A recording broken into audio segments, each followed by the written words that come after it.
சூரா council ஏற்கனவே ஆளும் கட்சி முஸ்லிம் எம்பிக்களை அழைத்து ஒரு கூட்டத்தை நடத்தியிருந்தார்களாம். இப்போது நேற்று எதிர்க்கட்சியிலே இருக்கின்ற முஸ்லிம் எம்பிக்களை அழைத்து ஒரு கூட்டத்தையும் இவர்கள் நடத்தியிருந்தார்களாம்.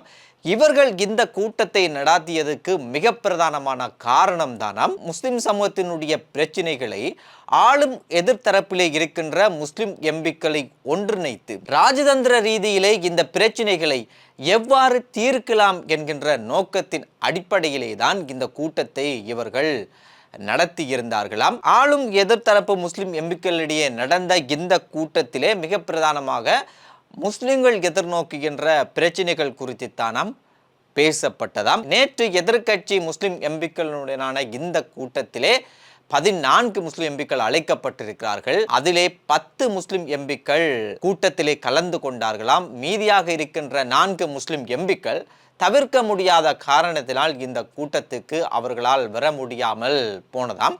எது எப்படியோ நேற்று நடைபெற்ற இந்த கூட்டத்திலே சில முஸ்லிம் பிரச்சனைகள் பேசப்பட்டிருக்கிறதாம். நான் இங்கு முஸ்லிம் பிரச்சனைகள் என்று அவர்கள் சொல்கின்ற முஸ்லிம் பிரச்சனைகளை தான் நான் இங்கு சுட்டிக்காட்ட விரும்புகிறேன். இதனை முஸ்லிம் பிரச்சனைகள் என்று இந்த வட்டத்துக்குள் இந்த பிரச்சனைகளை சுருக்கிக் கொள்வதா என்கின்றதில் சில பிரச்சனைகள் இருக்கிறது. இது தொடர்பாக நாங்கள் பிறகு பேசுவோம்.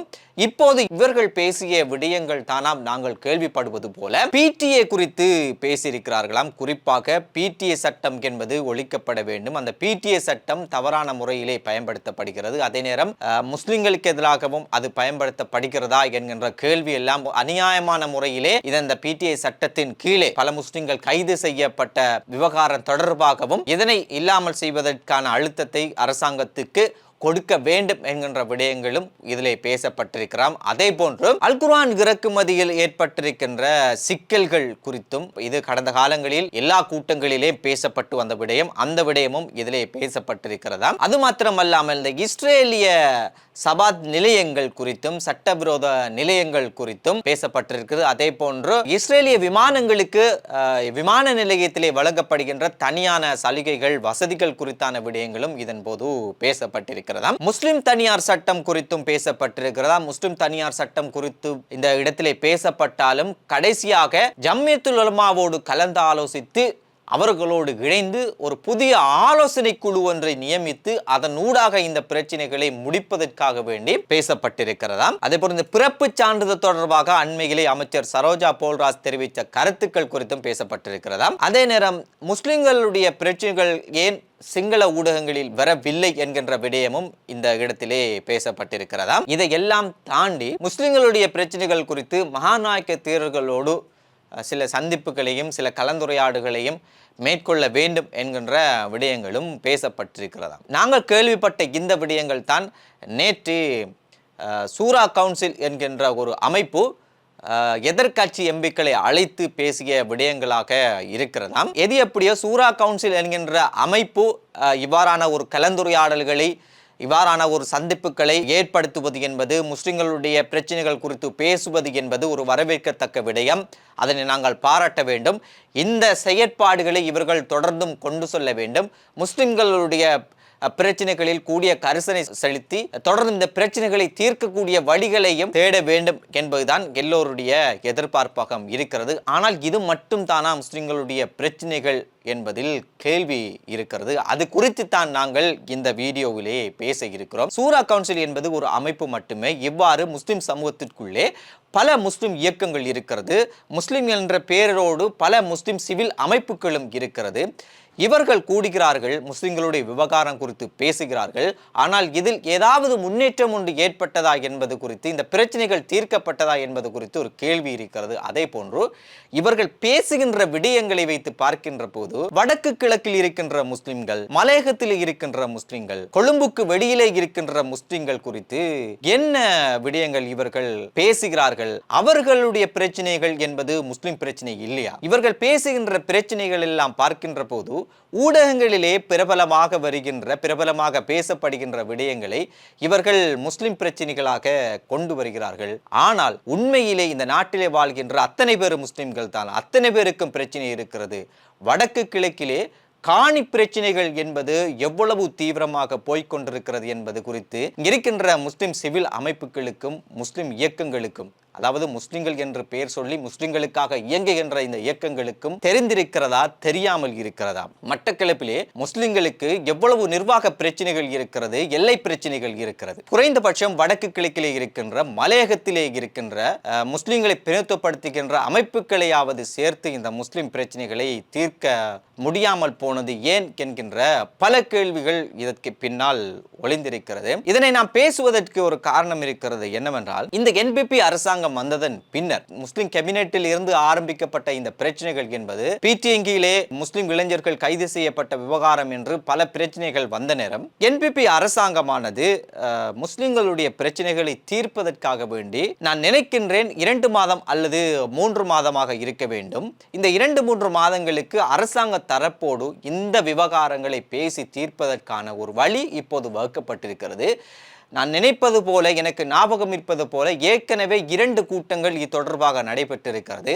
இந்த 2 கூட்டங்களிலும் இந்த விவகாரங்கள் தான் பேசப்பட்டிருக்கிறது. நேற்று நடந்த சூரா கவுன்சில் கூட்டத்திலேயும் இதே விவகாரங்கள் தான் பேசப்பட்டிருக்கிறது. ஆனால் அரசாங்க தரப்பிலே இந்த 2 அல்லது 3 மாதங்களுக்கு ஒருமுறை நடைபெறுகின்ற இந்த கூட்டத்தில், முஸ்லிம்களுடைய விவகாரமான இந்த கூட்டத்தில் இதே சூரா கவுன்சிலும் இருக்கிறது. அதே சூரா கவுன்சில் அங்கே அதே பிரச்சனைகளை பற்றியும் பேசுகிறார்கள். இங்கே தனியாக வந்து முஸ்லிம் எம்பிக்களை அழைத்து அதே முஸ்லிம்கள் என்று சொல்கின்ற முஸ்லிம் பிரச்சனையை பற்றி பேசுகிறார்கள். இது 2 நிலைப்பாடுகளை இதை காட்டி நிற்கிறது என்பதுதான் பலருடைய விமர்சனமாக இருக்கிறது. அது மட்டுமல்லாமல் உண்மையிலே பிடிஐயும் ஒரு பிரச்சனை தான். குர்ஆனை இறக்குமதி செய்வதில் இருக்கின்ற சிக்கல் என்பது பிரச்சனை தான். இஸ்ரேல் என்பது பிரச்சனை தான். பலஸ்தீனத்துக்காக ஆதரவு அளிப்பது என்பது நல்லதுதான். ஆனால் இந்த நாட்டிலே வாழ்கின்ற முஸ்லிம்களுக்கு அவர்களுடைய இருப்பு சார்ந்து, அவர்களுடைய காணி சார்ந்து தீர்க்கப்படாத எவ்வளவு பிரச்சனைகள் இருக்கிறது. உதாரணத்துக்கு நான் ஒன்றை குறிப்பிட வருகின்றேன். முத்துநகர் பிரச்சனை, திருகோணமலை இருக்கின்ற முத்துநகர் பகுதியில் இருக்கின்ற இந்த காணி பிரச்சனை என்பது இப்போது பூதாகரமாக சென்று கொண்டிருக்கிறது. இப்போது இல்லை, கடந்த நல்லாட்சி அரசாங்கத்தில் இருந்து இந்த பிரச்சனை பேசப்பட்டு வருகிறது. இப்போது நீதிமன்ற தீர்ப்பு வந்திருக்கிறது, இந்த மக்களை அந்த இடத்தை விட்டு வெளியிலே போக வேண்டும் என்பது. 1000 குடும்பங்கள் வாழ்கிறார்கள். கிட்டத்தட்ட 800க்கும் மேற்பட்ட காணிகள் 53 வருடங்களாக இந்த மக்கள் அந்த காணியிலே விவசாயம் செய்து வந்திருக்கிறார்கள். இப்போது இந்த மக்களுடைய அந்த விவசாய காணிகள் என்பது பறிபோயிருக்கிறது. இது குறித்து நேற்று கூட சஜித் பிரேமதாச பேசியிருந்தார். சஜித் பிரேமதாச நேற்று பேசியதன் பிற்பாடுதான் இந்த சூரா கவுன்சிலுடைய கூட்டம் என்பதே நடக்கிறது. சஜித் பிரேமதாச இந்த முத்துநகர் பிரச்சனையை பார்லிமெண்டத்திலே பேசிக் கொண்டிருக்கிறார். அந்த பேசி முடிந்து அதே நாள் சூரா கவுன்சிலுடைய முஸ்லிம் எம்பிக்களுக்கான எதிர்க்கட்சி எம்பிக்களின கூட்டத்திலே இந்த பிரச்சனை என்பது பேசப்படவே இல்லை. ஆகவே இந்த இடத்திலே நாங்கள் கேட்கின்ற ஒரு கேள்விதான், நாங்கள் எதை முஸ்லிம் பிரச்சனையாக இங்கே பார்க்க வேண்டி இருக்கிறது? குர்ஆனை இறக்குமதி செய்வதை பேசக்கூடாது என்று இல்லை, பிடிஐ பற்றி பேசக்கூடாது என்று இல்லை. ஆனால் எதற்கு முக்கியத்துவம் கொடுக்க வேண்டும் என்பதில் பிரச்சனை இருக்கிறது.